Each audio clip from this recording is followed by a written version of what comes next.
Welcome back, everyone, to week 43. I'm just going to touch on a few topics and do the pick. Shouldn't be a long one this week, but I tend to ramble, so let's see and let's get into it.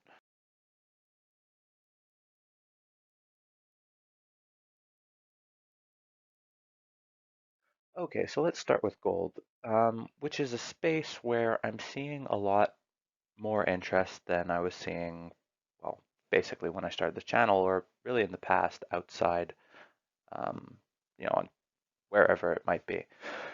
But the point is, there's a lot of people that are saying you should buy gold, you should own gold, whatever it may be. Um, and that some are even saying that it's everything will fall in price in gold, or you should buy it now, own it now. And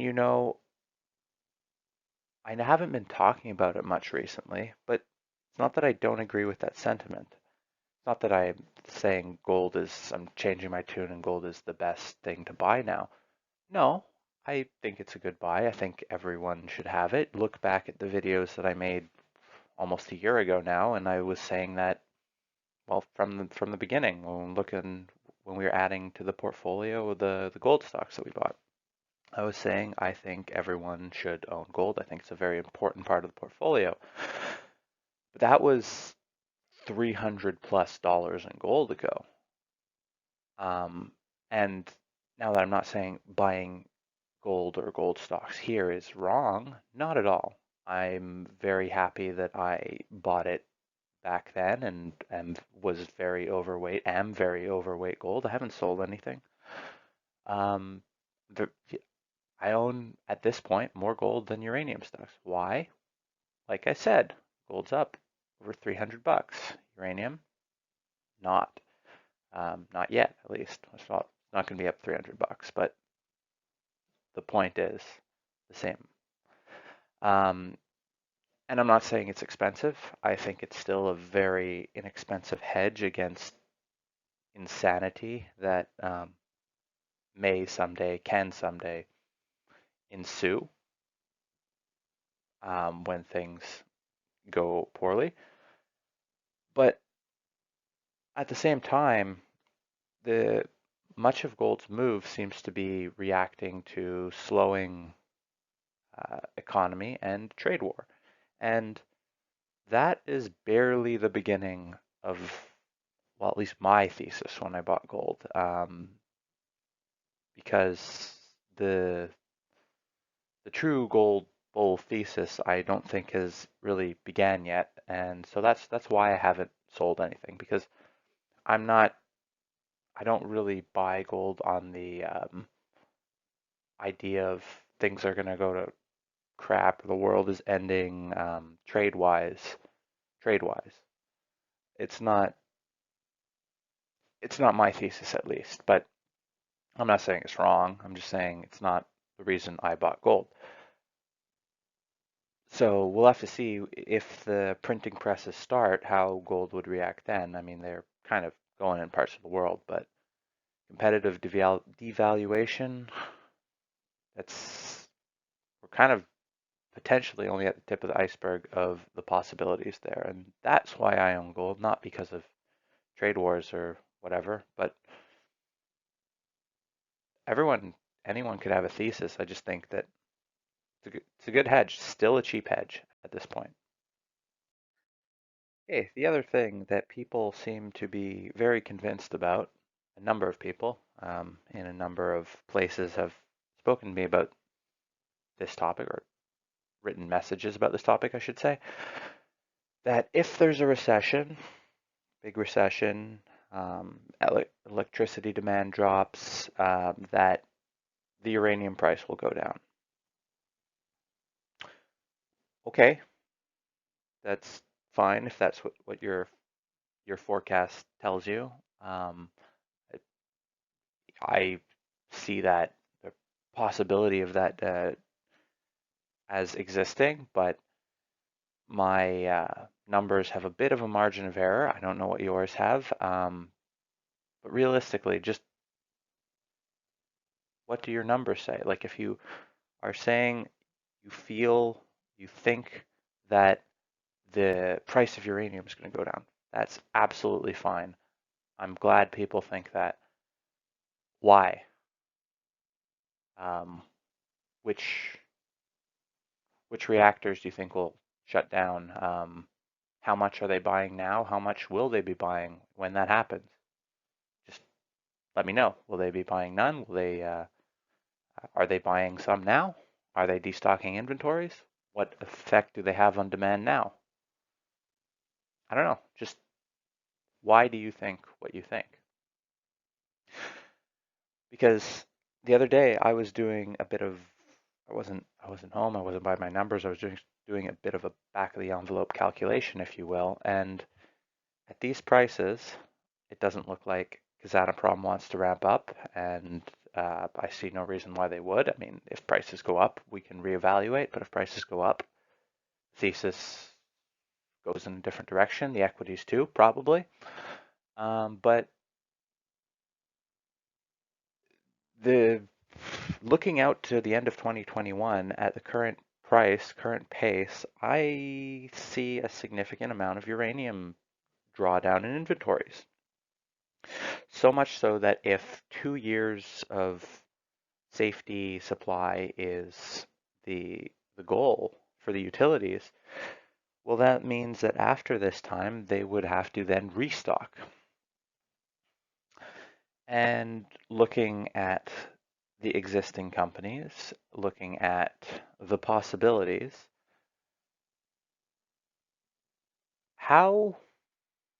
where are we going to find maybe 20 million pounds a year or 20 million pounds extra in 2025 and 2026 to restock inventories? Maybe we don't. Maybe we just get to producing enough to fulfill demand. That's possible. We could stay at low inventories for a while. But where do we get there? And what are the prices? Talked about restocking because I really don't see it. I mean, you could find a bit of extra uranium production, that is, but serious restocking, I don't see it. And this would be because fuel is delayed and mines are delayed. We're talking out into the mid 2020s, 2025, 2026, when different Cigar Lake time is running out. It's going to need some fresh capital. Kazatomprom production declining. China's builds coming online, which, by the way, if they continue their current pace that they started this year, if they do it next year, the year after, well then all of a sudden, by the time next gen, the next huge mine comes online, well, all of that equivalent production is already spoken for from the new builds coming out of China. So if you're talking about a recession dropping short-term demand for uranium, is that the whole picture? This trade war, it's big news, I know. Haven't really talked about it much. It seems to be knocking around the markets a bit, but really, it's just so much nonsense and just so exhausting. When I say nonsense, I don't mean it's not real. I don't mean it's not a big deal. I just mean the news flow is just all over the place, and it's just exhausting. And trying to predict it, it's pretty much pointless.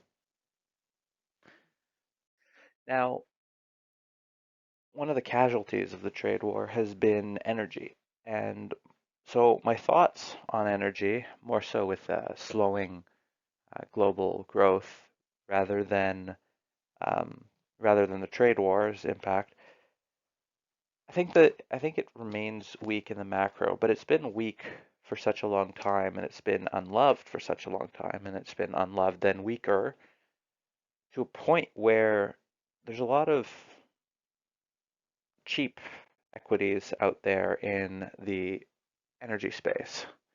Now, I do think they probably meander lower until something changes. Maybe growth reaccelerates. Maybe there's a significant amount of easing. Maybe something. I don't know what the catalyst will be. But I do think eventually from this meandering lower that we get a good buying opportunity for the early 2020s. Um, a point where I think that the narrative or uh, hatred of these stocks will eventually turn around because profits will be there and so will the equities and so will the demand. Now, there's a number of cheap stocks in our portfolio and a number of speculative or potential or whatever.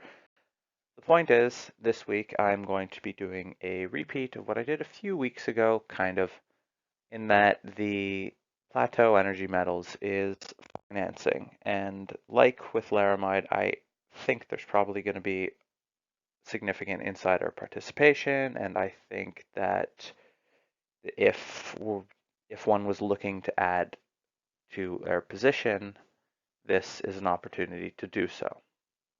Now, if you don't like the stock, if you don't like the story, if you have concerns about something, then as always, I would not recommend participating in a stock that you don't want to own, obviously. But Plateau financing is not raising a lot of money, uh, but it is raising money. So 25 cents as a shareholder from before, I would have preferred they had found a way to finance at higher valuation, but they didn't. And I get it, news flow and different things. But yeah, so that's the pick for this week. Can't always pick everything at once. Sometimes it's just one thing. So that's what it is this week. So that's it for this week. Apologize for the rather lengthy ramble about uranium. I really enjoy talking about it and see a lot of conceptions out there of what the thesis is and what's going to happen and what demand looks like. So I just wanted to address some of that here. Really wanted to address some of that in its own video, but been structuring different ones, hoping to get to them. I have maybe 5 or 6 half-done videos. Really need to finish some. Hoping to do that soon. But for this week, that's all for this video, that is, and I hope to catch you next time. Hope you enjoyed. As always, everyone, please do your own research before making any investment decisions. This channel shall not be liable for any losses incurred from investment decisions made as a result of information obtained on this channel. Good luck with your investments. I'll catch you next time.